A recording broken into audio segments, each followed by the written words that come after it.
চলো আজকে তোমাদের একটা মিষ্টি বানিয়ে আমি দেখাই। ইউটিউব থেকে দেখলাম একটা রেসিপি সুজির রস ভরা মিষ্টি।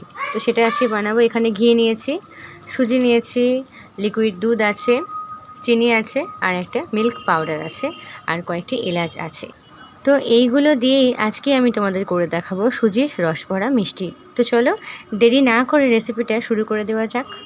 প্রথমে কড়াইটা গরম হয়ে যেতে আমি দিয়ে দিলাম এর মধ্যে একটু ঘি।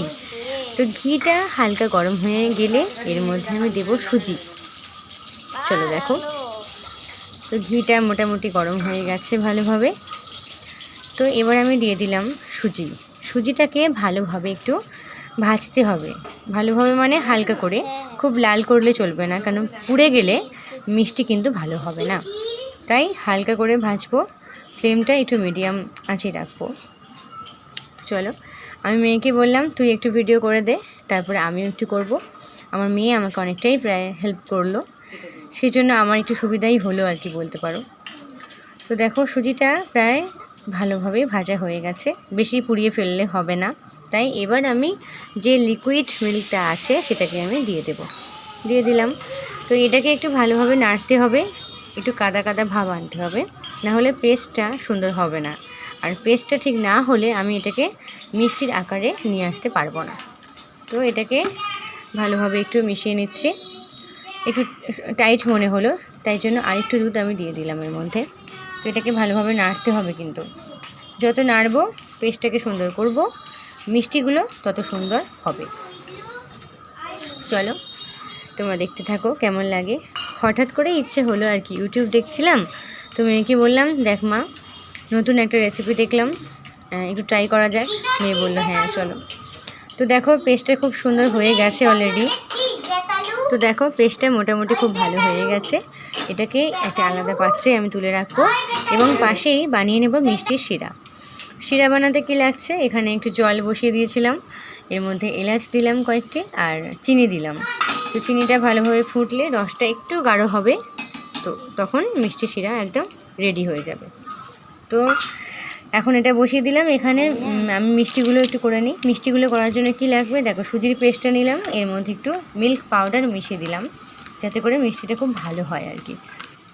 তো রেসিপিতে আমি যেমন দেখলাম আর কি সেই অনুযায়ী দিলাম।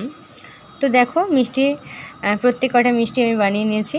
শেপটা খুব সুন্দর দিয়েছি বলতে পারো, একটা ভেঙে যায়নি, ফেটে যায়নি। তো এই সব মিষ্টিগুলোকে আমি এখন রিফাইন অয়েলে ভাজবো, ফ্রাই করব। তো শিরাটাও অলরেডি রেডি হয়ে গেছে। তো দেখো তেল গরম হয়ে গেছে, এগুলোকে আমি ছেড়ে দিলাম তেলের মধ্যে। এগুলোকে উল্টে পাল্টে ভালোভাবে ভাজতে হবে। তো তোমাদেরকে এটাই দেখাই, এখন ভাজতে থাকি আমি। তো ভিডিওটা আমার মেয়ে করছিল, যেহেতু আমি এক হাতে ভাজছিলাম আর মিষ্টিগুলোকে তুলতে হবে, আমি মেয়েকে বললাম তুই করে দে একটু এই সময়টা। তো প্রত্যেক কটা মিষ্টি প্রায় দিয়ে দিলাম, যতগুলো ধরে আর কি কড়াইয়ের মধ্যে ততগুলো। তো এটাকে আমি উল্টে পাল্টে এবার ভাজবো।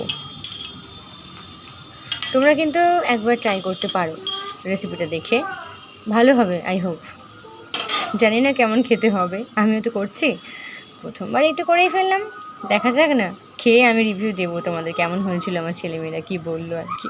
চলো এ দেখো হালকা প্রায় লাল হয়েই গেছে, আর একটু লাল করব, তারপর আমি এগুলোকে একটা একটা করে তুলে নেব।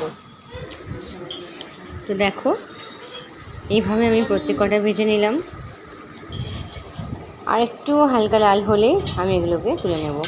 এই যে অলরেডি হয়ে গেছে, এবার প্রত্যেক কটা মিষ্টিকে আমি তুলে নিলাম।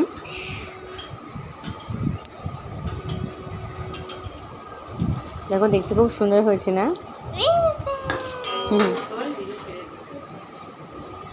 তো এইভাবে যতগুলো ছিল সব মিষ্টিগুলোকে আমি ভেজে নিলাম এবং একটা একটা করে তুলে নিলাম।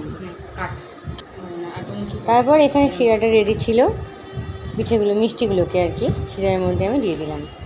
তো দেওয়ার পর ঘন্টাখানেক এর মধ্যে রাখতে হবে, যাতে রসটা ভিতরে অ্যাবজর্ব করে আর কি। তো তারপর যত রসটা ভিতরে যাবে মিষ্টিগুলি তত ফুলবে এবং সুন্দর হবে। তো এইভাবে আমি ছেড়ে দেবো এখন কয়েক ঘন্টার জন্য, তারপর তোমাদেরকে তুলে দেখাবো। দেখতে খুব ভালো লাগছে। তো চলো, আমার মিষ্টি একদম রেডি, আমি তুলে নিয়েছি। সন্ধ্যার আলোতে এটা তুলেছি বলে হয়তো এমন লাগছে, জানি না কেমন হবে। চলো পাশে থেকেও সাবস্ক্রাইব করে রেখো। টাটা, ভালো থাকো।